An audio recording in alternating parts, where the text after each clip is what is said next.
ರಾಜಕೀಯದ ಸುದ್ದಿ, ಅದರಲ್ಲೂ ಕಾಂಗ್ರೆಸ್ ಪಾಳೆಯದಲ್ಲಿ ಏನಾಗ್ತಾ ಇದೆ ಅಂತ ನೋಡ್ತಾ ಹೋಗೋದಾದ್ರೆ, ಕಾಂಗ್ರೆಸ್ನಲ್ಲಿ ನವೆಂಬರ್ ಕ್ರಾಂತಿಯ ಕಿಚ್ಚು ಹೊತ್ಕೊಳ್ತಾ ಎಸ್ ಅಂತಹ ಒಂದು ಸುಳಿವು ಸಿಕ್ಕಿದೆ. ಯಾಕಂತಂದ್ರೆ ಡಿ ಕೆ ಶಿವಕುಮಾರ್ ಮುಂದಿನ ಸಿಎಂ ಅಂತ ಆಪ್ತ ಶಾಸಕರು ಜಪ ಮಾಡ್ತಾ ಇದ್ದಾರೆ, ಹೇಳಿಕೆಯನ್ನ ಕೊಟ್ಟಿದ್ದಾರೆ. ಹಾಗಾದ್ರೆ ಕಾಂಗ್ರೆಸ್ನಲ್ಲಿ ಹೊತ್ತಿಕೊಳ್ತಾ ನವೆಂಬರ್ ಕ್ರಾಂತಿಯ ಕಿಚ್ಚು. ಡಿ ಕೆ ಶಿವಕುಮಾರ್ ಪರ ಹೇಳಿಕೆ ಕೊಟ್ಟವರಿಗೆ ಕೆಪಿಸಿಸಿ ನೋಟಿಸ್, ಹೇಳಿಕೆ ನೀಡಿದವರಿಗೆ ನೋಟಿಸ್ ನೀಡೋದಕ್ಕೆ ಡಿಸಿಎಂ ಡಿ ಕೆ ಶಿವಕುಮಾರ್ ಸೂಚನೆಯನ್ನ ಕೊಟ್ಟಿದ್ದಾರೆ. ಡಿಕೆಶಿ ನಡೆ ಹಿಂದಿನ ರಹಸ್ಯ ಲೆಕ್ಕಾಚಾರ ಆದ್ರೂ ಏನು ಅನ್ನುವಂತಹ ಚರ್ಚೆಗಳು ಈಗ ಆಗ್ತಾ ಇದೆ. ಆಪ್ತರ ನೋಟಿಸ್ ಹಿಂದಿದೆಯಾ ಡಿ ಕೆ ಶಿವಕುಮಾರ್ ಅವರ ಭವಿಷ್ಯದ ಲೆಕ್ಕಾಚಾರ? ಇದೀಗ ಬಹಳ ಚರ್ಚೆ ಆಗ್ತಾ ಇದೆ. ಡಿ ಕೆ ಶಿವಕುಮಾರ್ ಪರವಾಗಿನೇ ಹೇಳಿಕೆ ಕೊಟ್ಟಂಥವ್ರು, ಆದ್ರೆ ಅವ್ರಿಗೇನೆ ನೋಟಿಸ್ ಕೊಡೋದಕ್ಕೆ ಕೆಪಿಸಿಸಿ ಅಧ್ಯಕ್ಷ ಡಿಸಿಎಂ ಡಿ ಕೆ ಶಿವಕುಮಾರ್ ಸೂಚನೆಯನ್ನ ಕೊಟ್ಟಿದ್ದಾರೆ. 5 ವರ್ಷ ನಾನೇ ಸಿಎಂ ಅಂತ ಸಿಎಂ ಸಿದ್ದರಾಮಯ್ಯನವರು ಹೇಳಿದ್ದಾರೆ. ಹೈಕಮಾಂಡ್ ಹೇಳಿದ ಹಾಗೆ ಕೇಳ್ತೇವೆ ಅಂತ ಇದಕ್ಕೆ ಡಿಕೆಶಿ ಅವರು ರಿಯಾಕ್ಟ್ ಮಾಡ್ತಾರೆ. ಅಧಿಕಾರ ಹಂಚಿಕೆಯ ಚದುರಂಗದಲ್ಲಿ ಡಿ ಕೆ ಶಿವಕುಮಾರ್ ಅವರ ಚಾಣಾಕ್ಷ ಹೆಜ್ಜೆ. ಡಿಕೆಶಿ ಬೆಂಬಲಿಗರ ಮಾತಿಗೆ ಸೂಕ್ಷ್ಮವಾಗಿ ಸಿಎಂ ತಿರುಗೇಟ್ ಕೊಟ್ಟಿದ್ದಾರೆ.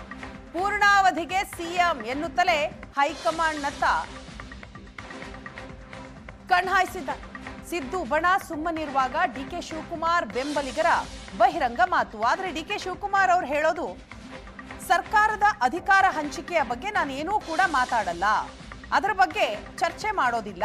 ಸಿದ್ದರಾಮಯ್ಯ ಅವರು ಹೈಕಮಾಂಡ್ ಏನ್ ಹೇಳತ್ತೋ ಅದನ್ನ ನಾನು ಕೇಳ್ತೇನೆ ಅಷ್ಟೇ ಅಂತ ಹೇಳಿದ್ದಾರೆ.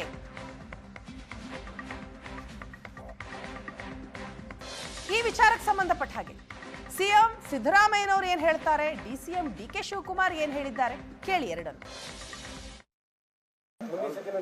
ಯಾಕೆ ಮಾಡಬಾರ್ದು? ಹೌದು, ಈಗ ಇಷ್ಟು ದಿನ ಮಾಡ್ಕೊ ಬಂದಿದ್ದೀನಲ್ಲ. I hope so. ಸಿ, 2ನೇ ಸಾರಿ ಮುಖ್ಯಮಂತ್ರಿ ಆಗಲ್ಲ ಅಂತ ಅಂದಿದ್ರು, 2ನೇ ಸಾರಿ ಮುಖ್ಯಮಂತ್ರಿ ಆದೆ. ಈಗ ಮತ್ತೆ ಚೀಫ್ ಮಿನಿಸ್ಟರ್ ಆಗಿ 2.5 ವರ್ಷ ಇದ್ದೀನಿ. ಇನ್ನೂ 2.5 ವರ್ಷ ಇರ್ತೀನಿ. ಯಾಕಂದ್ರೆ ನವೆಂಬರ್ಗೆ 2.5 ವರ್ಷ ಆಗುತ್ತಲ್ಲ. ಆ ಥರ ನಾನೇನು ಹೇಳಿದ್ದೀನಿ ಅಂತಂದ್ರೆ, ಹೈಕಮಾಂಡ್ನವರು ಏನು ತೀರ್ಮಾನ ಮಾಡ್ತಾರೆ ಅದಕ್ಕಂತ ನಡ್ಕೋಬೇಕು ಎಲ್ಲರೂ ಅಲ್ವಾ. Whatever the high command decides, you have to go by it. ಯಾರು ಪವರ್ ಶೇರಿಂಗ್ ಬಗ್ಗೆ ಮಾತಾಡೋಕ್ಕೆ ಹಕ್ಕಿಲ್ಲ. ಪವರ್ ಶೇರಿಂಗ್ ಬಗ್ಗೆ ಎಲ್ಲಿದೆ, ಎಲ್ಲಿ ಚರ್ಚೆ ಇದೆ? ನಿನ್ನೆ ಸಿದ್ದರಾಮಯ್ಯನವರು ಕ್ಲಿಯರಾಗಿ ಹೇಳಿದ್ದಾರೆ. ಸಿದ್ದರಾಮಯ್ಯನವರು ಏನು ಹೇಳಿದ್ದಾರೆ ಅದೇ ಮಾತು. ಆ ಮಾತು ಮೇಲೆ ಇಲ್ಲಿ ಯಾವ ಥರದ ಯಾರು ಚರ್ಚೆಯನ್ನು ಮಾಡಬಾರ್ದು. ಯಾರು ಮಾತಾಡ್ತಾ ಇದ್ದಾರೆ ಅವ್ರ ಪಕ್ಷಕ್ಕೆ ಡ್ಯಾಮೇಜ್ ಮಾಡ್ತಾ ಇದ್ದಾರೆ. ಅವ್ರ ಪರವಾಗಿ ಮಾತಾಡಿದ್ರು ಡ್ಯಾಮೇಜೇ, ನನ್ನ ಪರವಾಗಿ ಮಾತಾಡಿದ್ರು ಡ್ಯಾಮೇಜೇ. ಇದ್ರ ಬಗ್ಗೆ ಚರ್ಚೆ ಮಾಡಿರೋರು ಎಲ್ಲ ಪಕ್ಷದ ವಿರೋಧಿ ಕೆಲಸ ಮಾಡ್ತಾ ಇದ್ದಾರೆ. ಸಿದ್ದರಾಮಯ್ಯನವ್ರು ಏನು ಹೇಳಿದ್ದಾರೆ ಅಷ್ಟೇ.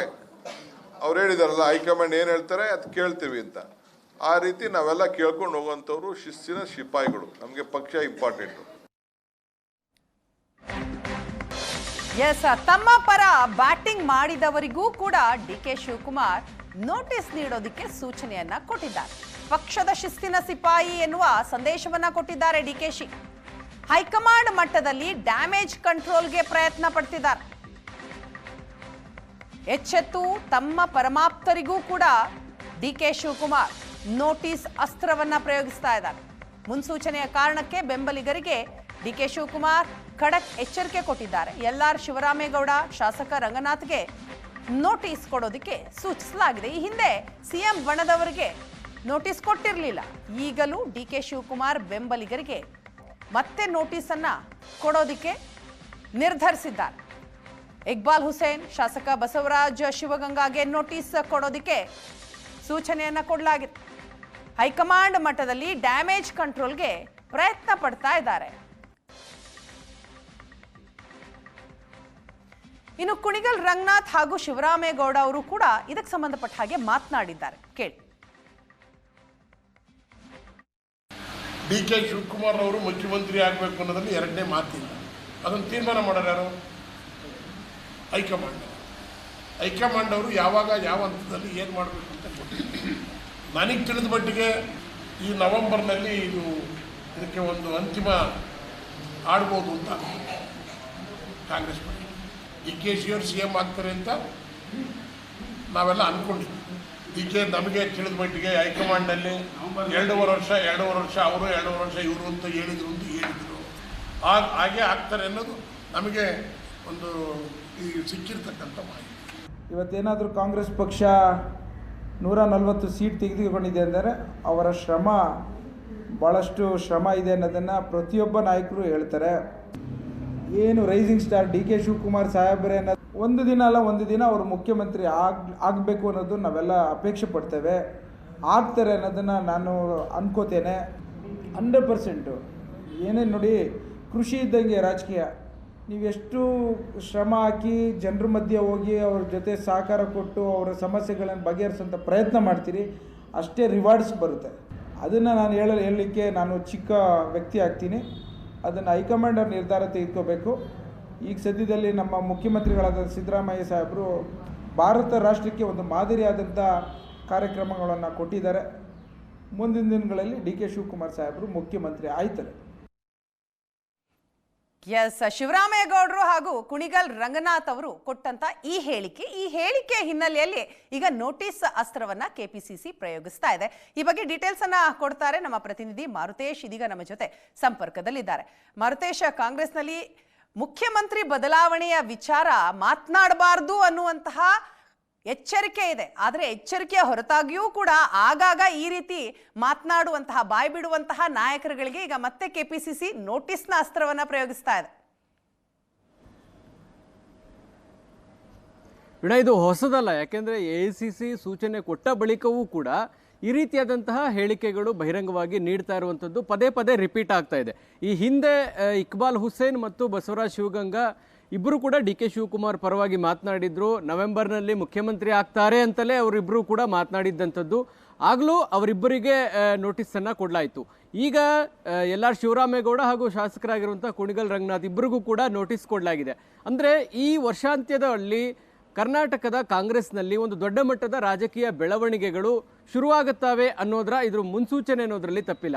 ಆದರೆ DK ಶಿವಕುಮಾರ್ ಒಂದು ಚಾಣಾಕ್ಷ ನಡೆಯನ್ನು ಅನುಸರಿಸ್ತಾ ಇದ್ದಾರೆ. ಅಂದರೆ ತಮ್ಮ ಬೆಂಬಲಿಗರಿಗೆ ಮಾತ್ರ ನೋಟಿಸನ್ನು ಕೊಡ್ತಾ ಇದ್ದಾರೆ. ಅಂದರೆ ಈ ಹಿಂದೆ ಮಾತನಾಡಿದಾಗಲೂ ಕೂಡ ತಮ್ಮ ಬೆಂಬಲಿಗರಿಗೆ ನೋಟಿಸ್ ಕೊಟ್ಟಿದ್ರು. ಹಿಂದೆ ಬಸವರಾಜ ರಾಯರೆಡ್ಡಿ ಮಾತನಾಡಿದ್ರು, ಅವರು CM ಬಣದಲ್ಲಿ ಗುರುತಿಸ್ಕೊಂಡಿರ್ತಕ್ಕಂಥವ್ರು. ಆದರೆ ಬಸವರಾಜ ರಾಯರೆಡ್ಡಿ ಅವರಿಗೆ ನೋಟಿಸ್ ಕೊಡುವಂತಹ ಪ್ರಯತ್ನಕ್ಕೆ KPCC ಶಿಸ್ತು ಪಾಲನಾ ಸಮಿತಿ ಮುಂದಾಗಲಿಲ್ಲ. ಆದರೆ DK ಶಿವಕುಮಾರ್ ಸೂಚನೆ ಮೇರೆಗೆ ತಮ್ಮ ಆಪ್ತರಿಗೆ ನೋಟಿಸನ್ನು ಕೊಡಲಾಗ್ತಾ ಇದೆ.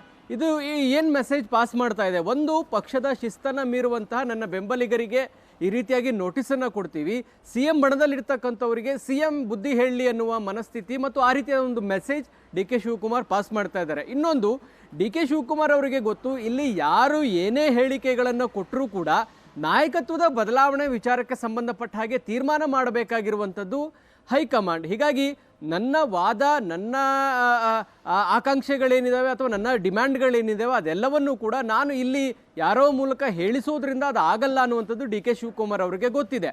ಹಾಗಾಗಿ ಅವರು ಹೈಕಮಾಂಡ್ನ ಮುಂದೆ ತಮ್ಮ ವಾದವನ್ನು ಮುಂದಿಡ್ತಾರೆ ವಿನಃ ಇಲ್ಲಿ ಅವರು ಹೆಚ್ಚು ಅವರ ಪರವಾಗಿ ಮಾತನಾಡಲಿಕ್ಕೆ ಶುರು ಮಾಡಿದರೆ ಹೈಕಮಾಂಡ್ ಮಟ್ಟದಲ್ಲಿ DK ಶಿವಕುಮಾರ್ ಅವ್ರಿಗೂ ಕೂಡ ಡ್ಯಾಮೇಜ್ ಆಗುವಂತಹ ಪರಿಸ್ಥಿತಿ ನಿರ್ಮಾಣ ಆಗುತ್ತೆ. ಆ ಕಾರಣಕ್ಕಾಗಿ ಅದು ಮುಂದುವರಿಯೋದು ಬೇಡ ಅನ್ನುವ ಕಾರಣಕ್ಕಾಗಿಯೇ ನಿನ್ನೆ ಅವರು ಸೂಚನೆ ಕೊಟ್ಟರು. ಸೂಚನೆ ಮೇರೆಗೆ ಮಾಜಿ ಸಂಸದರಾಗಿರುವಂಥ ಶಿವರಾಮೇಗೌಡರಿಗೂ ನೋಟಿಸ್ ಕೊಡಲಾಗಿದೆ, ಕುಣಿಗಲ್ ರಂಗನಾಥ್ ಅವರಿಗೂ ಕೂಡ ನೋಟಿಸ್ ಕೊಡಲಾಗಿ ಅವರಿಂದ ಉತ್ತರವನ್ನು ಕೂಡ ಬಯಸಲಾಗಿದೆ.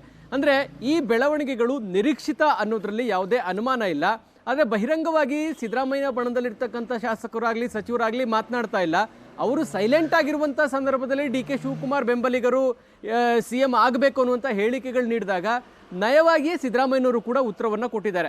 ಸಿದ್ದರಾಮಯ್ಯನವರ ನಡೆ ಕೂಡ ಚಾಣಾಕ್ಷ ನಡೆ, DK ಶಿವಕುಮಾರ್ ಅವರ ನಡೆ ಕೂಡ ಚಾಣಾಕ್ಷ ನಡೆ. ವೀಣಾ, ಯಾಕೆ ಅಂದರೆ ಸಿದ್ದರಾಮಯ್ಯನವರು ಹೇಳುವ ಸಂದರ್ಭದಲ್ಲಿ ಇನ್ನೂ 2.5 ವರ್ಷ ನಾನೇ ಇರ್ತೀನಿ ಅನ್ನುವಂಥದ್ದನ್ನು ಹೇಳಿದ್ದಾರೆ. ಇದರ ಜೊತೆಗೆ ಹೈಕಮಾಂಡ್ ಯಾವ ರೀತಿ ಹೇಳುತ್ತೆ ಆ ರೀತಿ ನಡ್ಕೊಂಡು ಹೋಗ್ತೀನಿ ಅನ್ನುವಂಥ ಮಾತನ್ನು ಕೂಡ ಹೇಳಿದ್ದಾರೆ. ಅಂದರೆ ಸಿದ್ದರಾಮಯ್ಯನವರು ಎರಡೂ ಅಭಿಪ್ರಾಯಗಳನ್ನು ಮುಂದಿಡ್ತಾರೆ. ಅಂದರೆ ಹೈಕಮಾಂಡ್ನ ಮೀರಿ ನಾನು ಹೋಗೋದಕ್ಕೆ ಆಗೋಲ್ಲ ಅನ್ನುವಂಥದ್ದನ್ನು ಹೇಳೋದ್ರ ಮೂಲಕ ಹೈಕಮಾಂಡ್ ಹೇಗೆ ಹೇಳುತ್ತಾ ಹಾಗೆ ಕೇಳ್ತೀವಿ ಅನ್ನುವಂಥ ಪದವನ್ನು ಕೂಡ ಬಳಸಿದ್ದಾರೆ. ಇದರ ಜೊತೆಗೆ ಇನ್ನೂ 2.5 ವರ್ಷ ನಾನೇ ಮುಖ್ಯಮಂತ್ರಿ ಅನ್ನುವಂಥದ್ದನ್ನು ಕೂಡ ಹೇಳಿದ್ದಾರೆ. ಸಿದ್ದರಾಮಯ್ಯನವ್ರಿಗೂ ಗೊತ್ತು, ನಾನೇ ಮುಖ್ಯಮಂತ್ರಿಯಾಗಿ 5 ವರ್ಷ ಇರ್ತೀನಿ ಅನ್ನುವಂಥ ಒಂದು ಹೇಳಿಕೆಯನ್ನು ಅವರು ಕೊಡಲಿಕ್ಕೆ ಸಾಧ್ಯ ಇಲ್ಲ.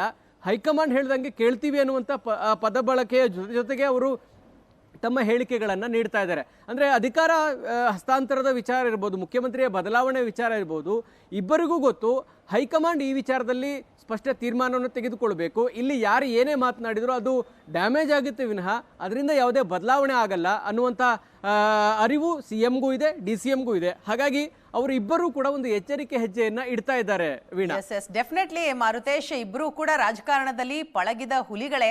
ಸೊ ಯಾವ ಟೈಮ್ನಲ್ಲಿ ಏನ್ ಮಾತನಾಡಬೇಕು ಅನ್ನೋದು ತುಂಬಾ ಚೆನ್ನಾಗಿ ಗೊತ್ತಿದೆ. ಥ್ಯಾಂಕ್ ಯು ಸೋ ಮಚ್ ತಮ್ಮೆಲ್ಲ ಡೀಟೇಲ್ಸ್ಗಾಗಿ.